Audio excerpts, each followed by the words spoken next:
we get to rejoice and be glad in it. And Lord, we just ask you to bless this food that we're been prepared and the hands that have prepared it. And Lord, we just ask that today that we will come together and we pray for these that have chosen to step out there and run for office, and we look forward to hearing what they have to say. And all that we do, Lord, we just thank you. In Jesus' name we pray. Amen. Amen. Thank you, Billy Joe. And the Pledge of Allegiance, Terry Lathan.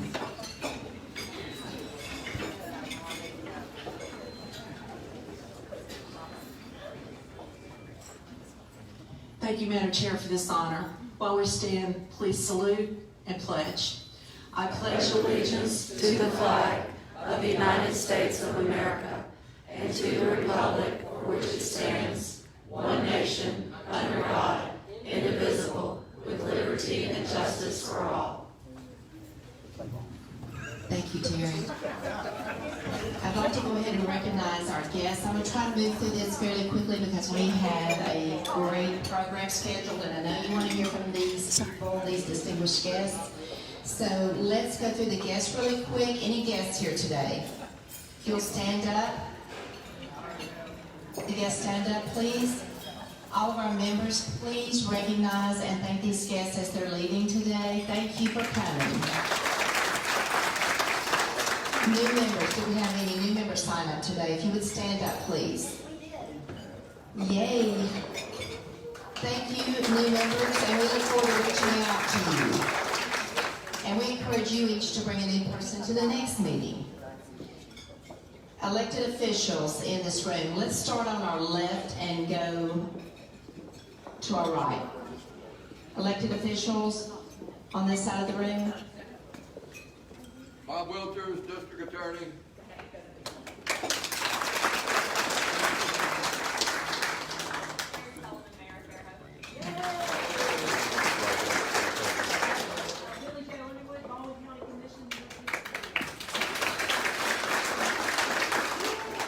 Anybody else on the right?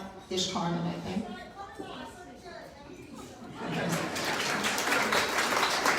Any other elected officials? Okay, candidates. Let's start from the right. And any candidates running for an office, please stand up, state your name and the office you're running for. Okay, middle of the room. I'm Stephen McLean. Go ahead, Stephen. I'm Stephen McLean. I'm running for the Public Service Commission of Conservative and Clean Energy. Great. Francis. Francis Hope Jones, House District 95, South Baldwin County. Jennifer Fiddler, I'm running for House District 94. My name is Christian Horn, and I'm running to kick every Democrat's butt in the United States of America.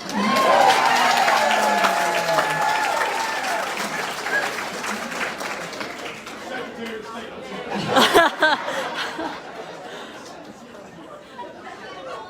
I'm Danielle Decker, and I'm running for District 96 for the House.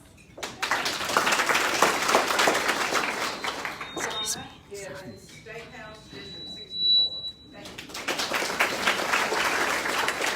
Bob Wilters, District Attorney.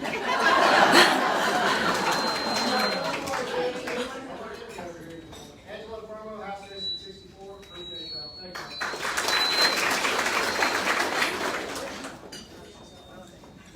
We're going to fix the microphone. Okay, we have a quorum here today. I want to talk about approval of the minutes. The minutes were sent out in the email, so I would like a motion to accept the minutes as they were written.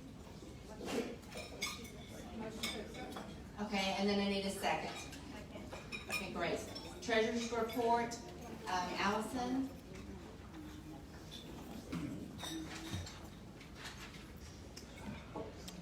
I'm Allison Ward.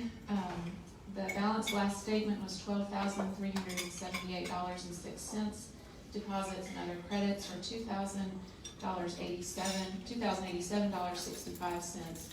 Checks and other withdrawals $5,507.66. The balance at the end of the statement was $8,958.05. May I have a motion to accept the treasurer's report as reported? Okay, and may I have a second? Okay, treasurer's report is accepted. I'm going to go ahead and turn it over to Lori at this time, who is our first vice president. She's going to introduce the speakers. I do want to say just a couple of housekeeping things really quick. There will be no live streaming of the program today. We will be on Facebook Live, and we're doing that ourselves. So I asked for no live streaming. We do have press here that will be covering it as well. Lori, do you want to come on up and introduce our distinguished guest today? And thank you all for coming.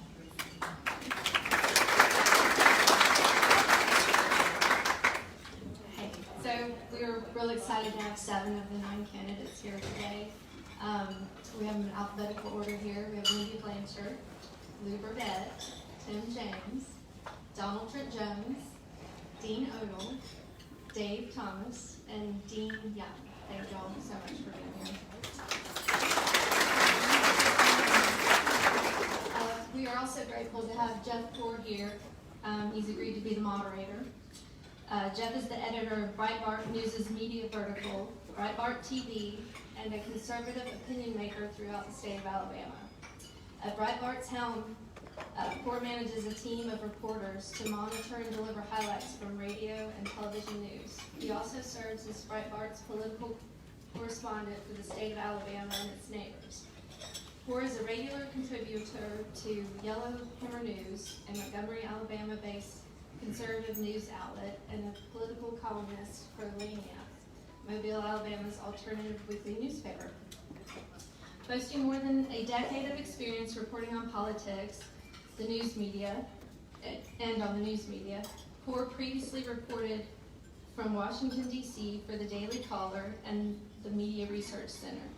Jeff grew up in Birmingham and holds a building science degree from Auburn University and a journalism degree from the University of South Alabama.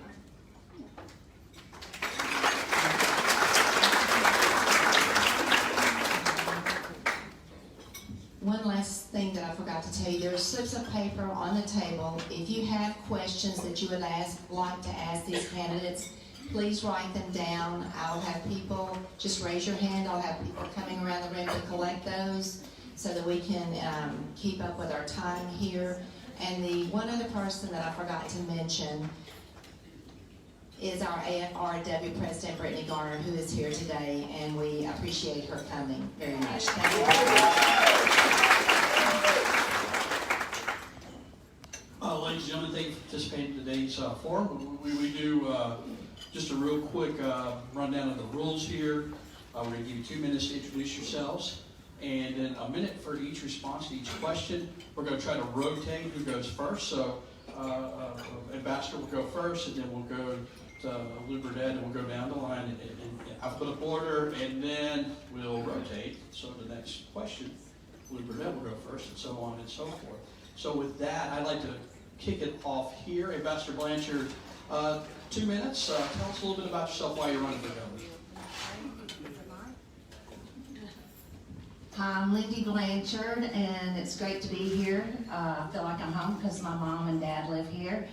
I want you to know that I'm the only outsider in this race that, number one, has started her own business, and then I started a nonprofit working across the world.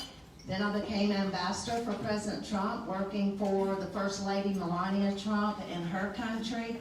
And it's been a pleasure to jump into this race now. I'm candidate Lindy Blanchard for governor. And I want you to know that I'm a mathematician, not a politician. And I have numbers right here that we need to remember. And I want you to chew on it during this event. And this one's easy to remember. China in the state of Alabama is our #1 trade partner. And that should be concerning, especially with this port. I worked in Slovenia to protect their port against China, and I'll do the same as your governor. I want you to know also in education, I have educated 7 children in this state. I'm probably the only candidate that has also done public school, private school, homeschool, COVID schooling, and then also, because that's different, and then also partnered with 2 charter schools. So I feel like I'm an expert in education, but I want to give you some numbers. We are now 47th overall in education. Mississippi 43. We are dead last in math. That's concerning. I'm a mathematician, and it should be concerning for you as well. And I've got 30 seconds. Broadband, Mississippi, 80% coverage, 1 gigabyte. Alabama, 60. And then jobs, Ivy touts that she got 44,000 jobs in this state. That's over 6 years. That's 7,300 a year. Mississippi, 20,000. There are a lot more numbers, and my time is up, and thank you so much. And vote for me, please.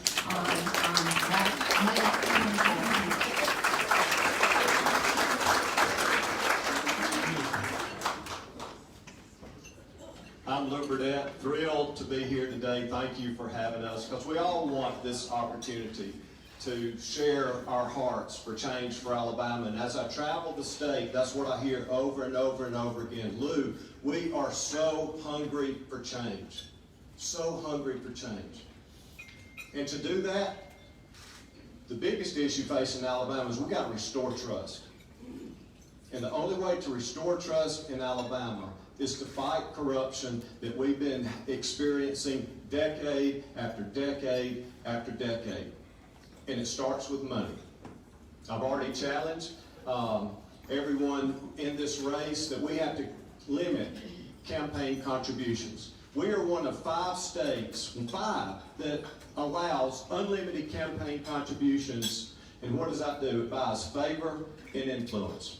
Unlimited. So I've self-imposed a $10,000 limit on my campaign for governor, and would love everyone else to do that in this race.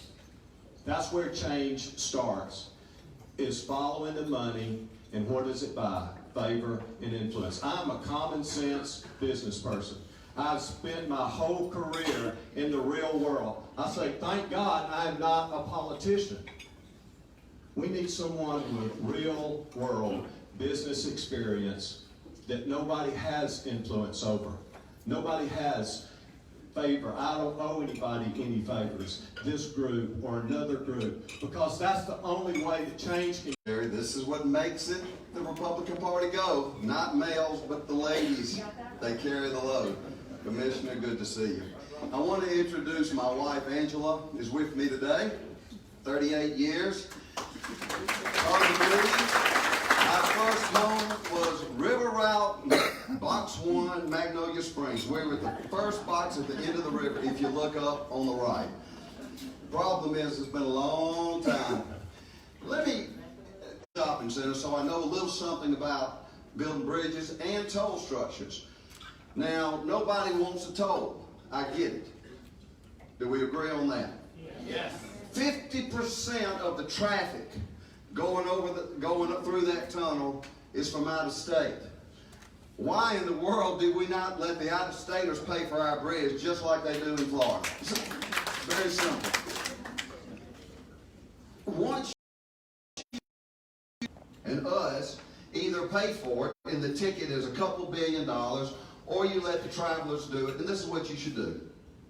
You put a toll on it, and then you discount back a high-density user that only local people will use or get a tax credit.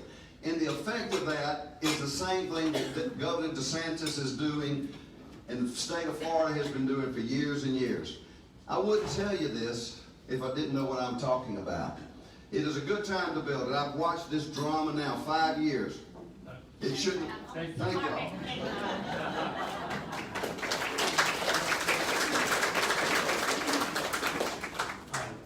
Donald Trent Jones.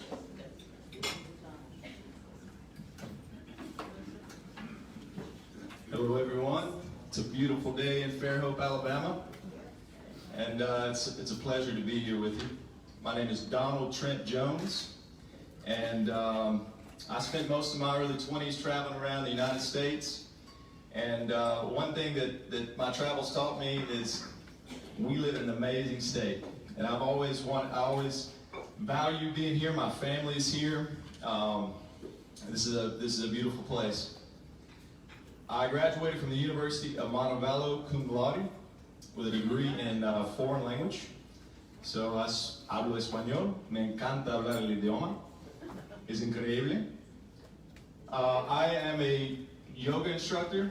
I'm also a personal trainer. I developed a curriculum with my friend, and we created a nonprofit called Yoga and Love.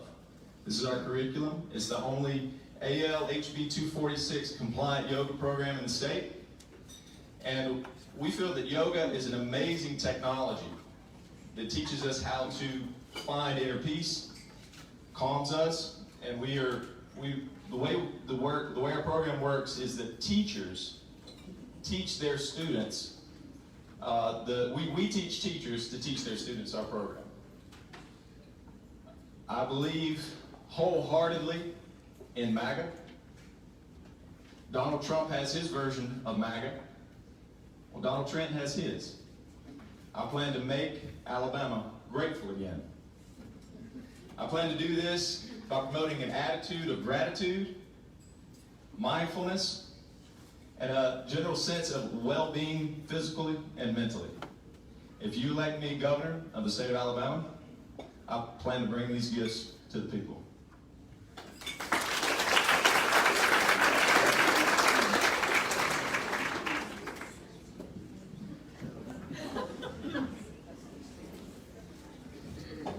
Well, I want to say thank you to the Eastern Shore Republican Women for inviting me, for having this event, and for all of you coming today. For those of you who don't know me, my name is Dean Odell. I say it just Odell like yodel, so you'll remember. I am a pastor. I've been a minister of the gospel of Jesus Christ for the last, going on 35 years, and this summer will be 35 years. So since 1987, I left Troy State and a lifestyle of sin and immorality and craziness to finally get my life in order and give my life to Jesus Christ. And I've been doing it ever since in Africa, the Middle East, and other places. And in 2008, late 2008, I was pastoring a church in Washington, D.C., and felt like it was time to come back to my hometown, which is Opelika. So I've been pastoring a church in Opelika for the last 13 years and have a ministry school, so that's what I do. Ms. Blanchard there mentioned numbers. I'm going to tell you one number that's been bothering me and why I'm running. It's 17,046. That's how many people in Alabama have died from the coronavirus when there were safe and effective treatments that would have saved their lives. Dr. Peter McCullough said, had we had these safe and effective treatments, had our leaders pushed them, we could have saved at least 85% of the people who died. I also warned a year ago about the vaccine. I said there's going to be a dangerous vaccine. They're going to mandate it. We've seen that happen now. I've been studying and researching the pharmaceutical companies and the problems with the pharmaceutical companies running our politicians for years now. They pretty much run D.C. We need to change that. And I believe our leaders let us down here in Alabama. Kay Ivey, our state health directors, other leaders did not talk about those protocols with ivermectin, hydroxychloroquine that would have saved people's lives. And to me, that's unacceptable. So I'm in this race because I care whether people live or die. And I think that's the first thing a leader should be concerned about. And the truth. And we're not getting the truth from our government institutions and from the liberal media. And we're going to have leaders who do not lead by the media or government institutions. Thank you.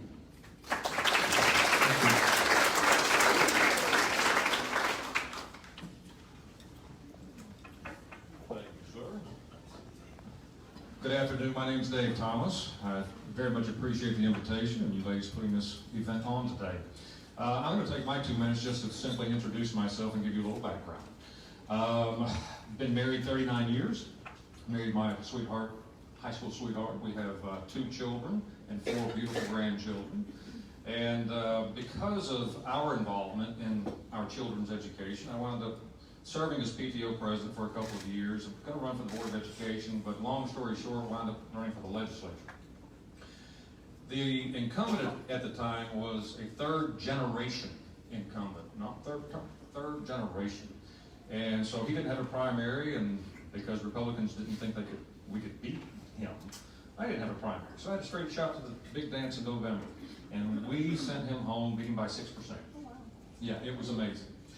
So when it came time to run for re-election, and this is a big reason why I'm running for governor, our 2 remaining Democrats, the probate judge and our circuit clerk, 2 of our election officials, well, the circuit clerk was getting ready to retire. She took a 2-week vacation right before the election. So the absentee boxes were unsecured and her walk-in safe. I've got photographs of how the security tape had been tampered with. I mean, they tried to steal the election in St. Clair County. So as a result, I ran for Secretary of State in 2002. And I was your nominee. I very much appreciate your support. We almost pulled it off. I was up against Nancy Worley, Paul Hubbard, and AEA's political machine. And we only lost by less than 0.1%. One vote per precinct would have changed the outcome. So if someone tells you, I don't vote, my vote doesn't count, please send them to me. I have a story to share.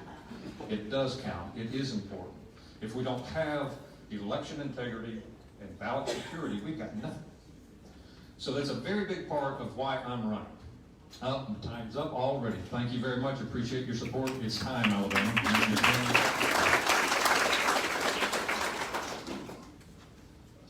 Galatians says, be ye not deceived. God will not be mocked, for whatsoever a man soweth, that shall he also reap.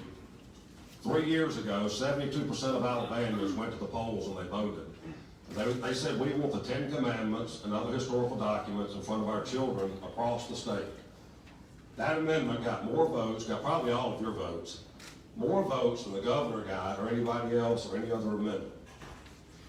And you voted knowing that if you did that, Kay Ivey was going to put the 10 Commandments up in all the schools and all the public buildings across the state. I've got a piece of paper that was put out to you. I want you to look at it. That's Kay Ivey's signature saying that she would do that. Now, I charged Kay Ivey with lying to you about the 10 Commandments amendment, standing in your face and saying that she's going to do something and not do it. And it's going to be in front of the Republican Party this week, next week. And I charged Kay Ivey with telling you you can't go to the hospital to visit your loved ones, and that you can't go to the nursing homes and visit your loved ones. And I charged Kay Ivey with saying that the abortion clinics can stay open and the liquor stores can stay open, but your churches can't stay open. And what's incredibly interesting to me is when I sent those charges out, we have people like Jeff Poore, the moderator, who thinks that's funny. He literally said that twice. He thought that was amusing. That's the word, right? It was. Yeah, he thinks that's amusing that Kay Ivey would lie to you. And that Kay Ivey would say to you, you can't go to see your loved ones. You think that's amusing? Yeah, we got past that. I haven't. You think it's amusing? All I can do is pray for you. He can pray for me. So what I want you people to know is this. I will hold people's feet to the fire. And when they promise you things, they need to be held to the fire. And as your governor, I will do what I say I'm going to do. And I will never shut your businesses down. And I'll never tell you which businesses can operate, which businesses can't operate. I'll never do that. And I'll never tell you that you can't go to church. And I'll never tell you that you can't go see your loved ones. So I'm interested in hearing Mr. Jeff Poore, his amusements of these things. Let me just say one thing really quick. We will not be disrespectful in this room today. I appreciate all of you guys coming, and I appreciate everybody that was, no, you do not interrupt me. I have the floor, and I am the chairperson. I find it disrespectful that somebody... You do not take this floor because I am the chairperson, and you are... Yes, you may, but I am the chairperson, and we will conduct this business-wise. Okay? Your time is up. And we're going to move on to the This next is why one. the Republican Party is backing Kay Ivey. This is what we have to deal with. You may sit down, please. Yeah, thank you. I can't hold it. I can ask you to leave. If you're going to defend Kay Ivey, I'll be glad to. Everybody get the TV cameras, start rolling. Ask me to leave because I've told these people what Kay Ivey has done. Get on I am TV, roll asking you the to be TV camera. respectful. I am I'm respectful. asking you to sit down. Your time is up. You can ask me to. When it is your time to speak again, you may speak, please. I'm asking for respect. You got respect. You got respect. And if you want to know why I was amused, tune in at 9 to noon on FM Talk 106.5. I'll be glad to lay it out for you. Let's kick it off here. You're first up here. Gambling. Gambling has been the elusive topic in the state for years. Legislature's still dealing with it. That's probably going to take some kind of leadership from the governor. Where do you stand on gambling? Now, how many times do we have to vote gambling down in Alabama? But follow the money, right? Follow the money, because millions are being poured into supporting gambling. And I'm 100% against casino gambling. I will always be against casino gambling, because what I've seen at the nonprofit where I've worked for 19 years, sex trafficking, human trafficking, addiction issues, mental health issues, and then you lay on top of that law enforcement issues that follow gambling. And that's the reasons I'm against casino gambling in this state. It will never be advanced. I will never expand casino gambling whatsoever in this state. I will stand firmly against it because it doesn't follow Alabama values, what we stand for in Alabama. And I'm just so passionate about helping folks that need help in this state. What I've done for the last 19 years. Addressing mental health issues. And I look forward to talking a little bit more about mental health in just a couple of minutes. Thank you. I'm against gambling of all types, and this is why. Casinos, lotteries, the whole spiel. The poorest 1/3 put half the money into gaming. Gambling is probably one of the most studied industries in this country. And the one common denominator in every casino is that once you get about 1 block away, you see blight everywhere. It's not the answer. And the gamblers, they'll tell you it's going to answer all is a panacea for everything. It's not. All they care about is money. Governor Ivey proposed 9 casinos last year. 9, not 1, not 2, not 3, but 9. And that is what's infiltrating our legislature and our government. I just think we're better than that. You know, sometimes you just have to say, no, we're not going there. Even though Mississippi does it, even though other states have done it, we're better than that. And I think we should keep it just like it is. Thank you so much.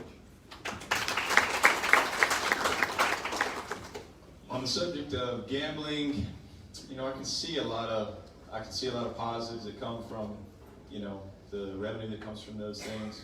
I see it in Georgia. I see it all around. I really think that there's also another side. There's a darker side to that whole process.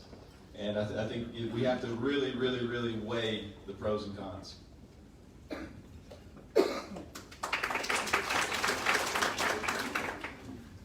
Of course, I think we pretty much all agree. I know that casino gambling is just going to open the door, floodgates really, for more organized crime to come in the state. But what I want to say is, if you look at how our legislature, particularly one I don't like, is Senator Del Marsh.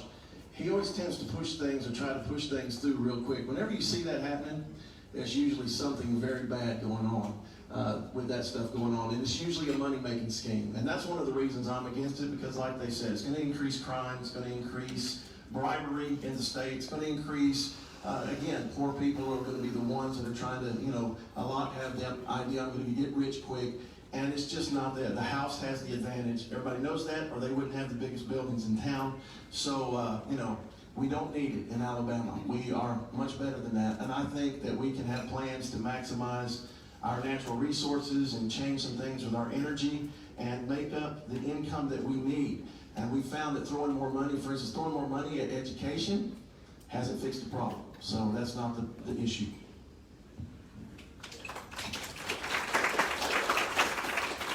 Well, first of all, let me explain the reason for the jeans and the sports coat. We had a wardrobe malfunction this morning, so we're here. But with regard to the question regarding gambling, I have, I hope anyway, set myself apart this candidacy, this campaign from the others at this table, and I guess I'm going to yet again. I don't have a great deal of heartburn about a lottery or casinos. I really am not on one side or the other. What I'm on the side of is the people of Alabama. I believe in liberty and responsibility, and as long as you're being responsible, your liberty should not be infringed. You're adults. Make adult decisions. If you want to go buy a lottery ticket, which personally I think is a poor bet, knock yourself out. If you want to go to the casino, go to the casino. But don't tell your neighbors just because you don't approve that they can't do it either. So this is really about liberty, freedom, and responsibility. And so we leave it up to the people. I am against gambling and I'm against the lottery. Now, a lot of people need to understand this. The way that works is the governor doesn't really get a vote on that. He goes to the legislature and they make an amendment to the Constitution. It's a long, tedious process. It could take years and years and years. And that's why it's so important that this amendment that y'all voted on 3 years ago finally made it through, saying you wanted the 10 Commandments and other historical documents in our schools and public buildings because you wanted your children to know there is a right and there is a wrong and that people have to be held to those standards. That's why it took so long for that to get passed and why that's such a big deal. Y'all show the world, thank you, that y'all care, because that's never been done in the history of the world, that a state has come together and said, we want our kids knowing the truth, not Black Lives Matter, not critical race theory, not whatever somebody else wants to say the truth is. And if we don't get back to that, y'all are going to continue to see this country disintegrate in your very eyes. And it's happening.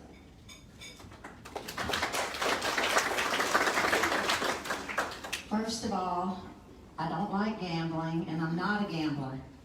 But I do trust the people of Alabama that we are a conservative state. And I want to give the voice back to the people. We have voted it down several times, and I believe we will continue to vote it down. And I will be that governor to make sure, if it's brought up, that it's transparent, number one, not done behind back doors, and it doesn't pick winners and losers. But 100%, I'm not a gambler, I don't like gambling, and I want to be that protection for you and let you have your voice back.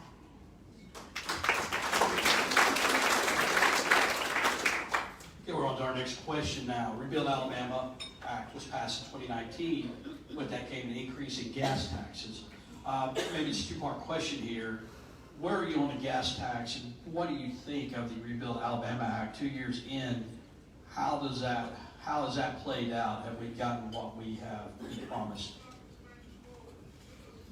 Well, the first answer is this legislation that was signed by the governor in 2019 did something that I had never seen done in my life. Has anyone ever heard of a gas tax that escalates forever? So that not your grandchildren, not your great-grandchildren, but your great-great-grandchildren will be paying more tax on every time they buy gasoline, assuming we're not flying around in the air at that point. So of course that escalation needs to go. Now, the Department of Transportation builds your roads. There's 600 bridges, 3,000 miles of highways in this state. They have to be prioritized. As governor, I will run a department like I run my own business. You know, somebody said they're the only businessman or woman in the race. I'm a businessman. That's all I've ever done. I've never held office. I did lose a race a couple of years ago by a smidgen. So that department is in my wheelhouse. And you'll get your money's worth. I can promise you that. Thank you.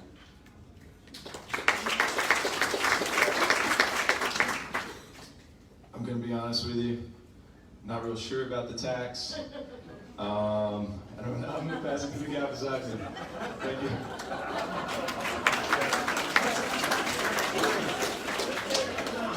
Hey, an honest answer. All right. I'll just say this because pretty much it's already been said, but one of the things that bothers me about the gas tax was how it was done. Number one, Republicans, our platform is supposed to be about lowering taxes, not raising taxes. I can't believe the stories I've heard from representatives that I've talked to, how they were bullied and muscled, threatened by the governor to do this tax. And many of those representatives ran their campaign saying, I will not raise taxes. And then they did. They voted for it. To me, that just shows a lack of integrity. It shows a lack of spine. I think we could do a lot better, like I said, with maximizing our natural resources and generate the income that way. But again, Republicans, come on, guys. We're supposed to be about lowering taxes, not raising taxes. To me, what Governor Ivey did with the gas tax, that was a Democrat move, not a Republican move.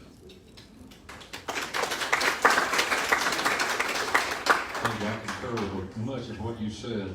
When Republicans forget good economic policy, and that is lower taxes, more economic development, then George Wallace was right when he said there's not a dime's worth of difference between a Democrat and a Republican. So, as your governor, my aim is to, first of all, eliminate the grocery tax. I'd very much like to eliminate the income tax, and then we take a talk about reducing property tax. If we can introduce and adopt my measures, that is expanding the hemp cultivation and processing, as well as introducing bamboo. I know some of the pulp industry members might not be too thrilled about it, but it doesn't take 20 years to harvest hemp. 3 years. The chemicals, the pesticides that are required for cotton aren't required for hemp. Hemp and bamboo love Alabama's climate, and it's just an opportunity to do more economically to help keep more of your hard-earned money in your pocket and make revenues climb as a result. Thank you. The gas tax was passed first thing 3 years ago. And they do that, KIB does that, the legislature does that, so y'all forget about it. Y'all won't worry about it, and it won't be a big deal. Just like, it's not a big deal, nothing to see here. That's the way that works. They didn't need a gas tax increase. They didn't need that. The problem is they can't manage the money that they've got. You got business people up here, they can manage and live within their budgets. It's poor leadership from KIB. And again, they did that so you would forget about it. They think you're a bunch of sheep. We did the Ten Commandments Amendment. They're not putting it up. They do that why? They think you're a bunch of sheep. And if we don't stand up and start doing something, you're going to continue to see the destruction of your country. It's all falling apart. It's all falling apart. And we've got to stand up and help remind people what these people have done to us.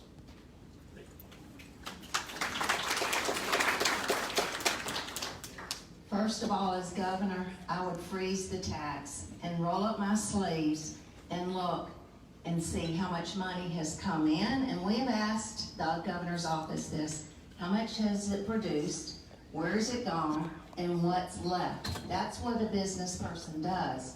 So I would freeze it and look at it. Certainly I agree with the gentleman on that it was started in the wrong way, behind back doors.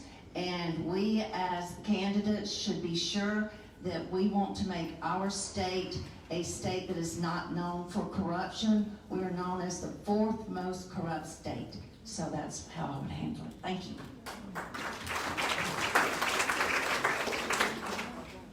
We all want better roads and bridges, right?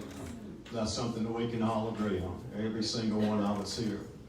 But not with a tax that was never discussed, never debated, and strong-armed in as the first action when this governor was elected and inaugurated in 2019.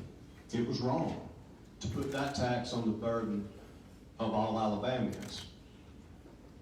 So we absolutely need to cap it. We need to halt the forever increase. And I'm so glad that I spoke out against this yesterday in Birmingham, standing in front of gas pumps, because it was 100% wrong the way it went about it.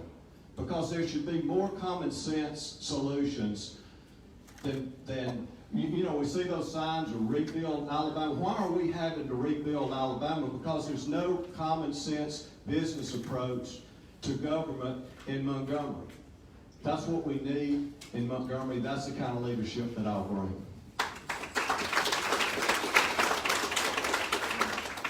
So the next question here is, how how do you think KIV has handled COVID, the shutdowns, the mandates, the pushback against the Biden administration? And we'll start with you, Don.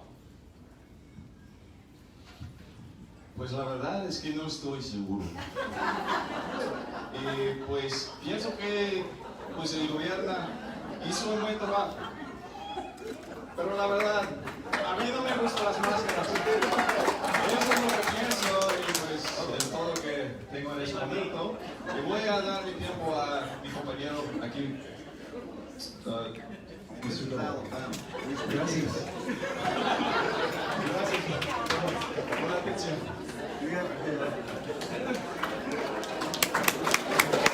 Muy bien. Muy bien. Muy bien. Gracias. Well, this issue of how KIV handled the coronavirus pandemic has been something, I've been out here the longest. I've been out here actually campaigning a year and a half almost. I announced September 17th of 2020 because I was angry that people were still dying, that they weren't pushing these therapeutics, and also that they tried to shut back down my church. And I knew that was a violation of the First Amendment, and we did not shut down our church. I've seen people recover when they got the early treatment protocols. I saw my sister's 80-year-old father-in-law in intensive care dying of COVID. He got the hydroxychloroquine, he got the zinc, he got the treatment, and he went home in 5 days and he was fine. Ivermectin protocol from the frontline doctors saved my life in August. Ivermectin and the whole protocol. I'm very upset with the fact that they just let people die, whether out of politics or ignorance. It's unacceptable. It should have never happened. And the pushing of the vaccine, and KIV calling the unvaccinated, not the regular folks, and the problem, that right there is unacceptable.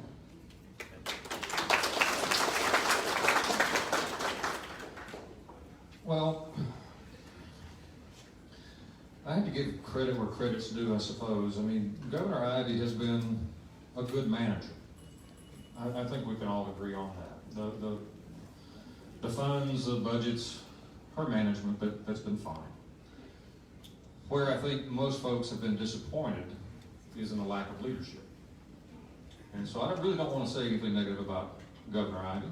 I simply want to say that as your governor, I will be out front. You manage from the rear, you lead from the front.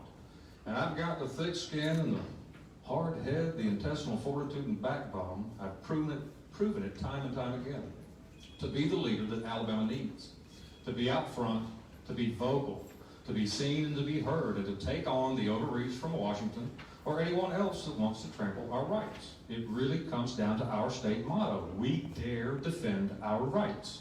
And I'm sorry, but we've been missing someone to defend those rights on our behalf. And as your governor, I certainly will. Thank you. On that piece of paper that I gave you, you'll see the back part of that, not on the part where KIV lied to you about posting the 10 Commandments. But that's what I think about what she did for the COVID. We live in the United States of America. You're never to be told when you can go outside. You're never to be told that you can't go visit a loved one. You're never to be told you can't go to church. You're never to be told what you can and can't do under the guise of, I'm the governor and this is the law, because that is not the way this country was founded. So again, if you think that's funny, we'll hear from Jeff. But that's not funny, because that's part of my complaint in front of the Republican Party. If you want to continue to live like you're living in communist China, vote for KIV or for some of these other people that think that it's okay, because it's not okay. They've done it before, and they will do it again. You give them an inch and they're going to take a mile. They will tell you who's essential and who's not essential, whether you are important or you're not important. That's what Governor Ivey did, and it's absolutely wrong. And I do look forward to hearing how that's funded. I am a no COVID mandate candidate. I just served in a country that was former socialist and communist, and mandates on COVID are government overreach. The #1 job of a governor is to be that first line of defense for federal overreach. So to protect you. And I feel like that As far as the COVID mandates, it's the fringe of socialism, and believe me, we do not want to get close to socialism. The country I served in, 50% of their paycheck went back to the government. And they're a 30-year-old democracy. They're trying their best to get away from it.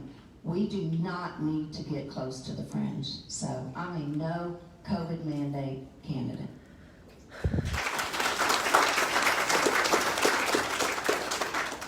I grew up in a real small East Alabama town called Roanoke. My dad owned a small independent grocery store. I was sacking groceries from the time I can remember, learning a hard work ethic that I value so much.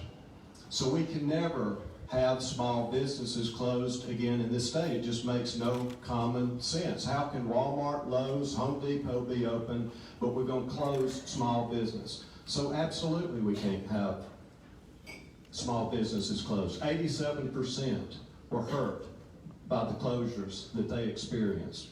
We live in a free society. We should work to make it freer every day, get government out of our lives, and that includes the places of worship, and get back to living free people that we all want to be. We should be for less government, not more government. We should be for less taxes, not more taxes. And so I'll always stand against mandates in this state.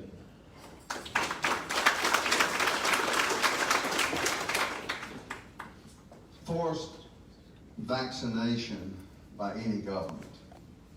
This has nothing to do with COVID.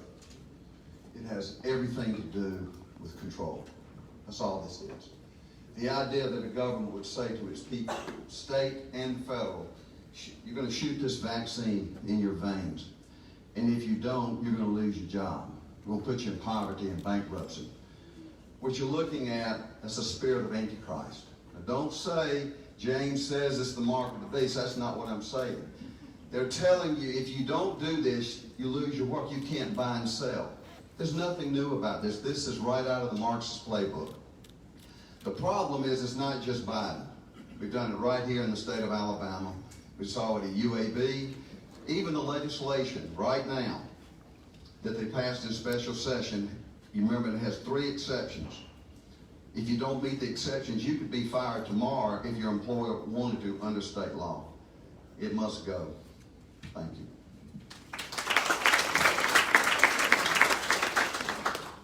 And we'll move on to our next question. By many metrics, Alabama's public schools, K through 12, are really struggling. We're low in the rankings. As much as you can, how do you get education in Alabama back on track? As much as you can tell us a little bit what you would do to fix that. Well, for many, many years, I have been for school choice. And of course, I believe that it has to be done in a big way. You can't do it in a small way because the key to it is free market competition. So you really have to begin to make the schools autonomous. I know there's a bill right now, the Parents' Choice Act. I've read through it. I've read through all the articles and the different groups that are talking about it. There's big problems there. It's not going to be enough. There's going to be an oversight board and just a bunch of nonsense. I believe the way you deal with it is true school choice. This is what Florida did. They increased their eligibility of families to 56%. They got rid of Common Core, and they were 29th in K through 12 education in just 2017. Now they're ranked 3rd. I want to do that in Alabama, but even in a bigger way than Florida, even in a bigger way than this latest Parent Choice Act or whatever it's called. The Parent Choice Act, folks, is a Trojan horse they want to get their claws into homeschools, religious schools, and private schools, and we can't let that happen. We got to give true freedom, give the vouchers to the parents, let them go pick.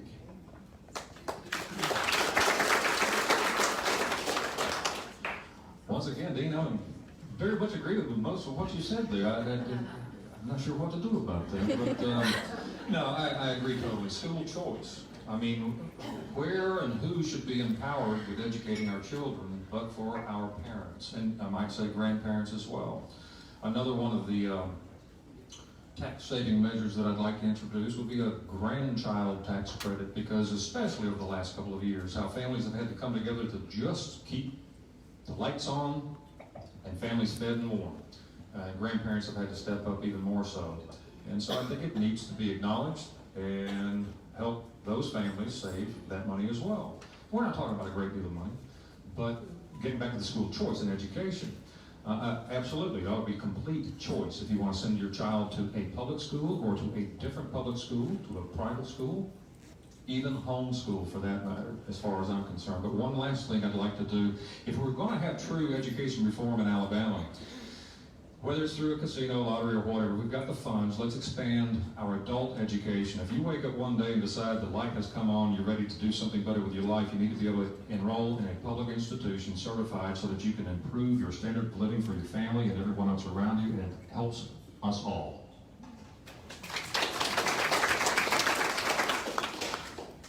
The Bible says the beginning of knowledge is the fear of the Lord. All this stuff that you're hearing about up here, if we don't get back to letting people know this is right, this is wrong, and it's based on the God of the Declaration of Independence, it won't matter how much money y'all give everybody. Because they're still going to come out going, oh, well, my teacher said a boy is a girl, and the girl is a boy, and the girls can swim and play on the boys' teams, and it's okay for two guys to get married, and that's what's wrong with our country, people. You've heard them tell you that these colleges are teaching all this garbage. They're teaching all this garbage because there's no foundation. And at the end of the day, if we don't put the foundation in, it's not going to work. And you guys voted to put the foundation in. And our governor lied to you and said she was going to do it and didn't put that foundation in. So we got 4 more years of these people, our children, being taught whatever goes, goes.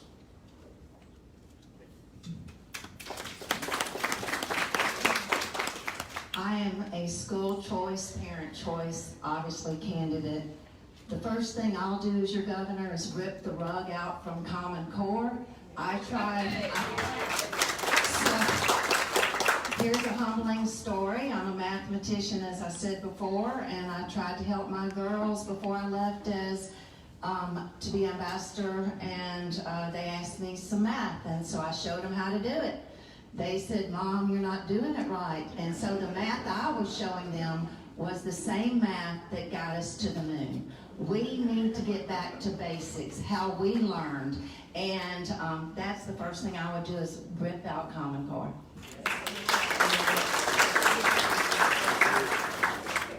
How in the world can we be 51st in math, 47th in education, yet it's not the top priority of what's going on in Montgomery today? That's just so disappointing. We see in the classrooms a lot of struggles. We see classrooms that are too large. Teachers need more resources to handle the kids in crisis today, kids in crisis that I see every day that I work with. They need teachers' aides. They need mental health professionals in the schools giving support there. We need more resources, common sense approach in education to help our teachers do the jobs that they love. And of course, I'm for school choice. But it's such a small piece of the overall problem. Everybody should, kids at King's Home, sure, they needed the opportunity to be in a different school system, a better school system. A zip code should not determine this, a child's future. And we gotta have common sense approach to education, including taking our community colleges and retooling them for vocational and career advancement. There's one common denominator in performing schools, and it has nothing to do with who they are, children, where you come from, how much money your family has, whether you're black or white. Where you have strong principles in the school, you're going to have a performing school. Where you have weak principles, you're not. You can take a strong principle and put them in a lousy school, it's going to turn and go the other way. You can put a lousy principle in Mountain Brook or Vestavia, it's going to go down. You have to get the best principals in this country in these schools. You have to give them total, unfettered authority to do anything they need to do.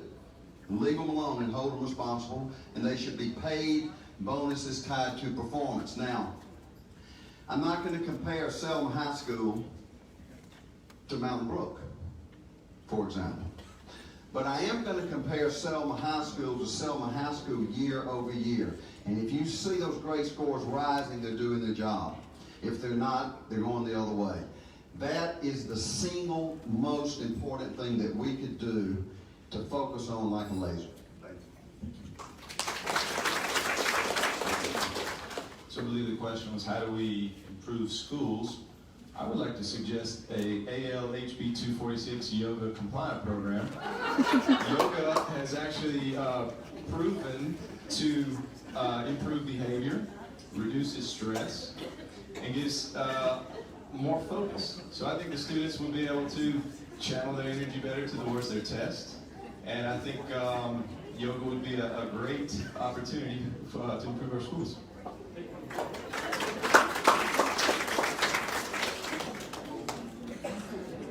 One more question here, then we'll move on to the closing round. But one of the things Ivy, I think, has done, a lot of people think has done well, economic development. The economy has been impervious to a lot of the challenges the rest of the country faces. How do you maintain that same degree or make it even better of success we've experienced in Alabama under Ivy with the economy? Well, the state numbers are certainly looking good, but I don't know about individual families. We've got to have sound economic policies that encourage economic growth in our business and industry, no doubt. But who makes up our business and industry but families, individuals? So the more that we can do to keep government's hand out of your pocket and pocketbook, I think is a step in the right direction and something better for Alabama. There's a role certainly for government to play, but one of the greatest roles is to get out of your way. That's the American entrepreneurial spirit, and I too am a business owner. I had been self-employed for 20 years and got a couple of businesses, and never appreciated how hard it was to find good help until I started looking for it. But it's out there. People are hungry to work. Not everyone. If you give them a handout, some will take it and look for another. But given the opportunity, and I think that's really what it's all about, we all should have equal opportunity, not equal outcomes. And the government can play a role by getting out of your way. And as your governor, that's what we'll do. Once again, they want you to forget the KI to shut down businesses. And the KI to pick the winners and pick the losers. That's not what governments are supposed to do. They want you to forget after Joe Biden sent out trillions of dollars to give to everybody to do whatever they want to do with. Now we've got this giant great economy that's hot on fire with inflation. You see, none of those are the free market principles that made this country great. So I do agree with Dave that the best thing that the government can do is get out of the way.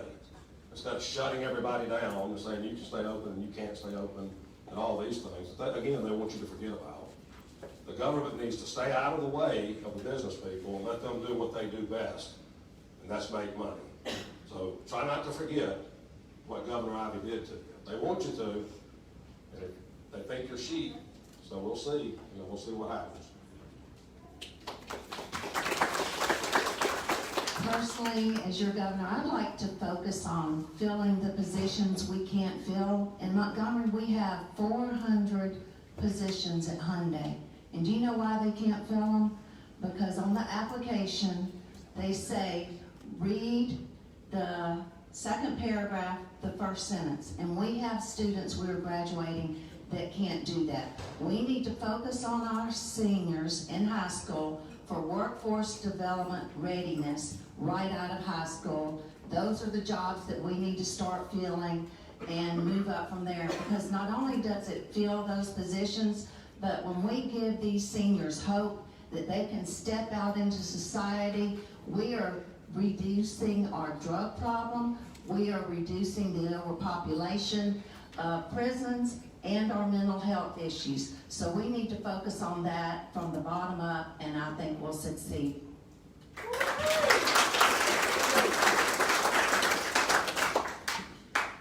If you go go to Lou at 22.com, check me out, see what my story is. I worked 13 years at Books A Million and saw us grow from a small regional chain of about 250 employees to running a company that's 250 million, and we had 3,000 employees. And then at King's Home, when I went there, we had about 30 employees, and now we have 200 employees. And so I understand how important jobs are, and job development, and job readiness, and getting our kids ready. And the only way to continue to grow jobs in this state is we have to have an educated workforce ready to go to work. And we hear over and over and over again, we're not ready. Our kids at our nonprofit, they're not ready. But we can do so many things in vocational training and getting our community colleges retooled in a way to teach welding and truck drivers from day one and not sitting in class for a year waiting to learn how to weld.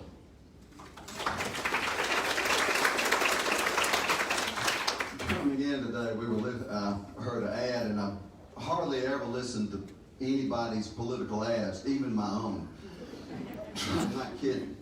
My wife fusses at me because she said I don't keep up with what's going on. But I did hear the ad, and the governor said, we've created 44,000 jobs. Governors don't create jobs unless it's state jobs. Neither do presidents. Entrepreneurs taking risk and investing capital, they create jobs. Our job as governors is to create a foundation so businesses can survive. It starts K1, 2, 3. If a child ends the third grade and reading at third grade level, they tend to make it. They graduate from high school, they go on to become a productive citizen, and they can go to the trade schools and they can work.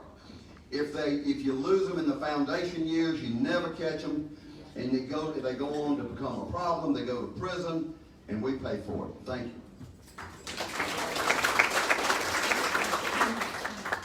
I'm going to echo what Lou and Tim just said about entrepreneurship. I believe in entrepreneurship. I believe that the investment in youth is probably the best way to ensure economic growth. You also have to teach financial literacy. So once you make the money, you got to keep the money.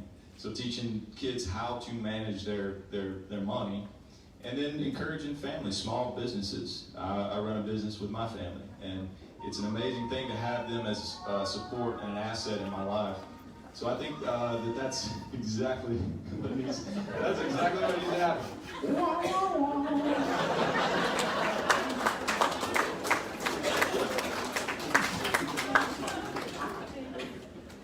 Well, the number one thing we can do to help businesses, folks, is lower their taxes. I mean, that's a no-brainer right there. If we would lower their taxes, then they would have more to invest, they would have more to hire workers. So lowering taxes is a big thing. But I want to say this, what we need to understand in Alabama is that we're having a problem now with, we call it federal overreach. I call it tyranny.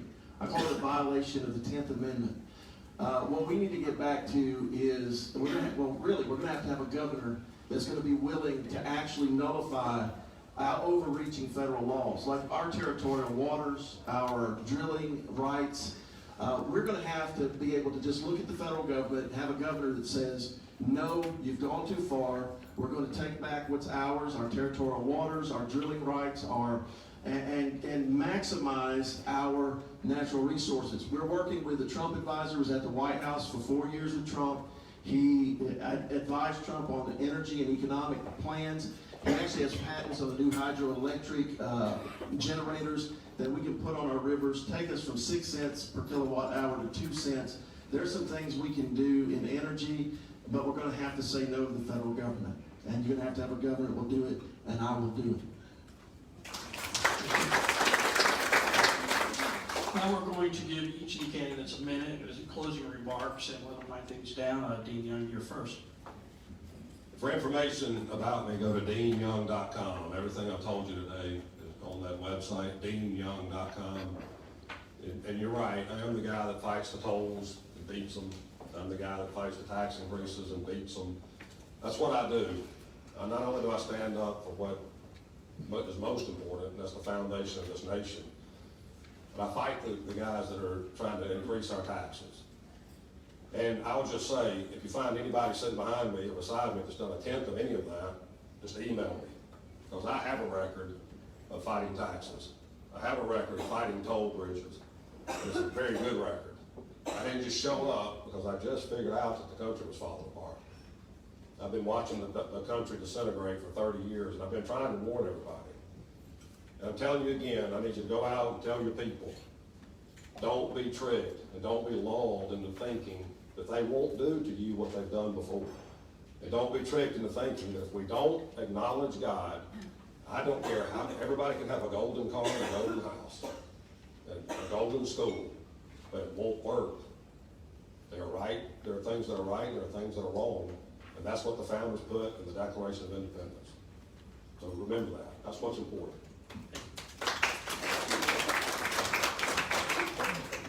I just want to thank first Jeff for being such a great moderator and leading this team.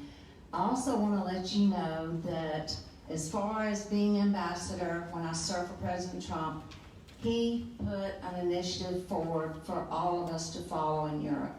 And this is part of my resume. I served under President Trump under the America First initiative. We were able to bring NATO 2%. I was a NATO country. Also, so that's a business area. Also, I partnered with a bank there in bringing a U.S. first partnership in banking. So I've worked in banking. I've also worked in the defense area. I came back as ambassador to sell Alabama defense products to Europe with their 2% money that they had brought up. So I want to tell you that I've been that partner for this state. In my nonprofit, I've worked for over 20 years to help the children of Alabama, and my time's up, and I'll continue to do that no matter what. Thank you so much.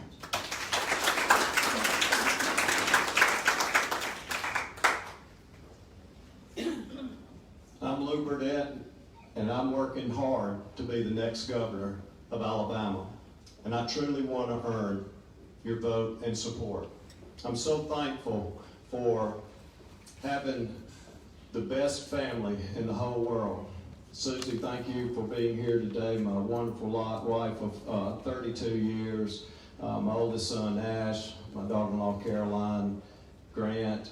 Thank you so much for the family support that you give me and believing in me and believing in this campaign. I'm a complete and true outsider in this race. Totally unknown, because I've heard from you today. I've never heard of you before today. Please get to know me. Lewin22.com. See what's in my heart. See what I stand for and how I want to fight for all Alabamians. I know what it's like to fight for your life. I've seen it in the nonprofit where I've worked, and I've seen it personally and facing adversity in life that we can't imagine. Please go check me out, Lewin22.com. Thank you so much for coming today. I've enjoyed being here. Thank you, and it is good to be back. This is how I see America. I think we're hanging in the balance. And we've been on this slide for 60 years. We removed God from our public schools in the early 60s, and all hell broke loose since. Then in the 70s, we started abortion. 75 million unborn babes have died since. In 2016, we let the courts redefine marriage. Washington warned us, if we turned our back on God, God would remove the propitious smiles of heaven, the blessings. If we do not turn this nation around, we're going to wake up in a couple of decades and you're not going to believe where we are. Forced masking our children against their parents' will is evil. I will stop it. I will make you one promise. I will protect our people. I will protect your children. And I will protect your children's children with every ounce of strength that I have in my body. Thank you.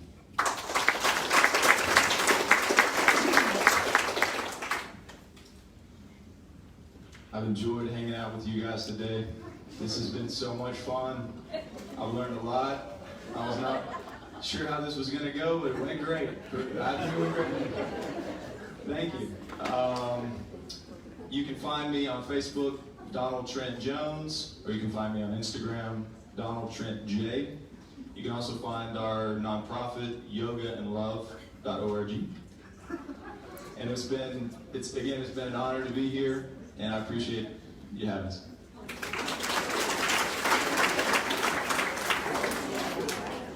You've been a hard act to follow, buddy. I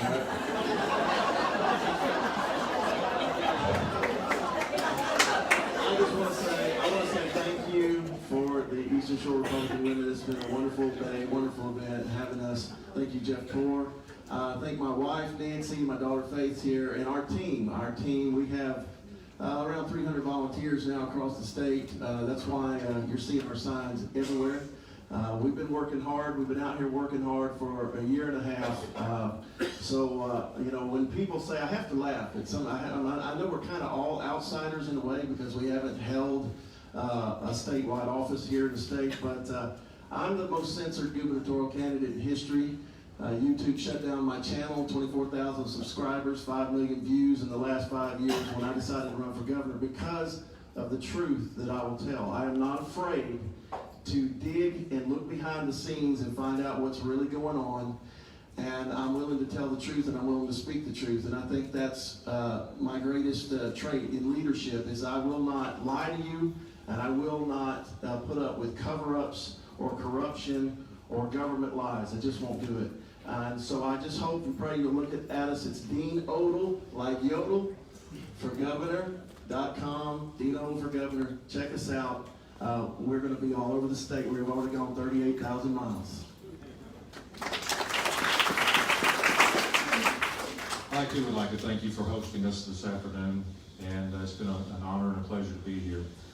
You know, when I first became mayor of Springville, I had a meeting with our department heads, and I told them that I'm not here to micromanage. I'm here to make sure you have the tools and resources to do your job. And as your governor, I would be the same in that role. Not to micromanage your lives, but to make sure that the state gives you the opportunity, getting out of your way, that you can do what you want to do to live your best life.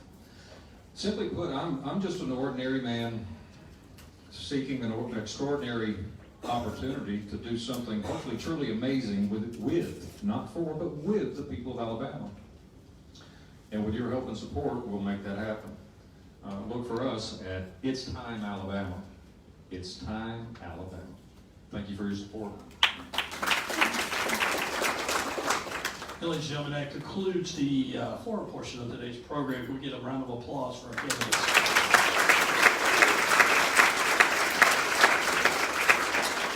With that, I'm going to hand the mic back over to Judy.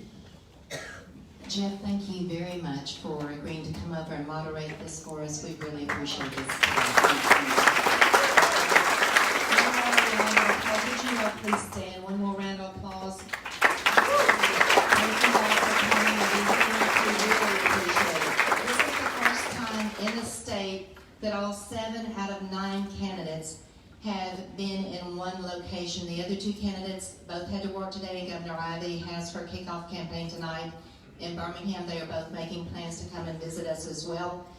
You guys may be seated, but I wanted to let you know that you guys are really making your voices heard in Montgomery and in Birmingham right now. So let's continue, keep it up. Melinda, let's come on up and give a quick membership update. Eastern Shore Republican Women currently stands 129 members strong, comprised of 98 active members and 31 associate members. An active member is a lady who is not an active member of another club.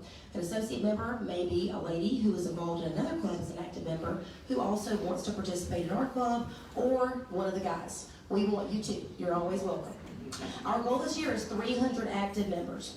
As we work to keep our county and our state red this year with a heart and an eye towards taking our country back in 2024, we can't be afraid to ask for help. I'm here today because Jerry Ann McCarran asked me to attend a meeting in 2020. When I knew that I needed more help out front yesterday, I didn't have any genetic sisters to call. But I have a lot of sisters in my mystic organization, and I called 3 of them, and they all 3 showed up for me. and as of today, they are all 3 members. I'll be very brief, but I also want to thank some friends who helped us pull this day off, some preferred vendors. I want to thank Gulf Coast Events and Rentals for the pipe and drink. I want to thank Cindy McCrory with Blue Room Photography, Southern View Media, Alana Melendez for doing our Facebook Live, and we had some awesome cups coming for y'all from Pelican Promos, 100 cups with our logo. So I don't look at this as a bad thing that they didn't get delivered. You got to come to another event to get one. So we'll see you soon. And last, Calora Boo Salon, my friends Jennifer Gillis and Jessica Breedlove for donating our door prize today. Lastly, thank you to the Figure Up Yacht Club. We've needed some extra attention this week, and they came through and were very gracious. So thank y'all very much. I'm Melinda McGee, Second Vice President, Membership Chair. We'll be out front. Join us today. Thank you. Thank you to everybody that's worked so hard this week to put this event together. This has been a tough one. The announcements that I have, AFRW Legislative Days, which is the group above us that we all belong to, the Alabama Federation of Republican Women, which our state president is here today. Our legislative days are coming up March the 8th through the 10th. That's going to be a fantastic opportunity for you to meet with the legislators. We'll have dinner on the grounds. We'll be able to go to legislative sessions. So an email will be coming out on that. If you have any questions, please see one of us, and we can explain that in more detail. Split the pot and lunch drawings. Let's do those really quick so we can get everybody out of here. How much is in split the pot? This is a donation. Till the close. I thought I was going to Would you draw for me, please? And since I don't have my glasses on and I don't know where they are, I'll let you announce it. Like, sorry, I was throwing up. 503252. 503252. That's split the pot. Anybody? Anybody? Okay, let's draw again. Here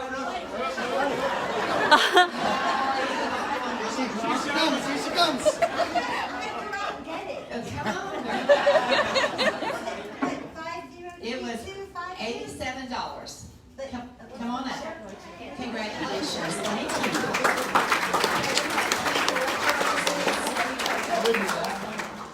We have 2 door prizes, Lori.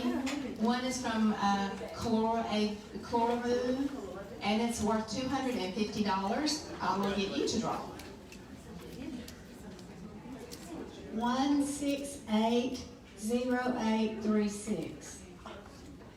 168-036? 0836. Anybody have that number?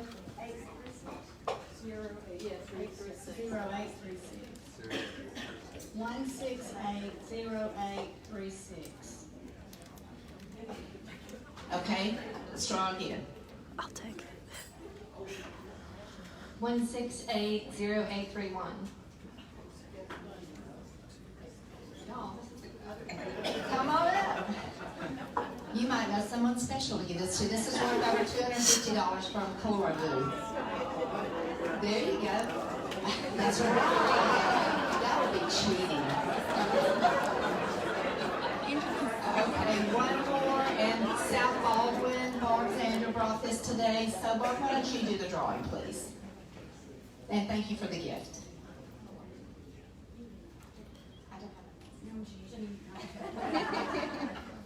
1680821. Thank you, everyone. And unless there's any other business, we will be adjourned.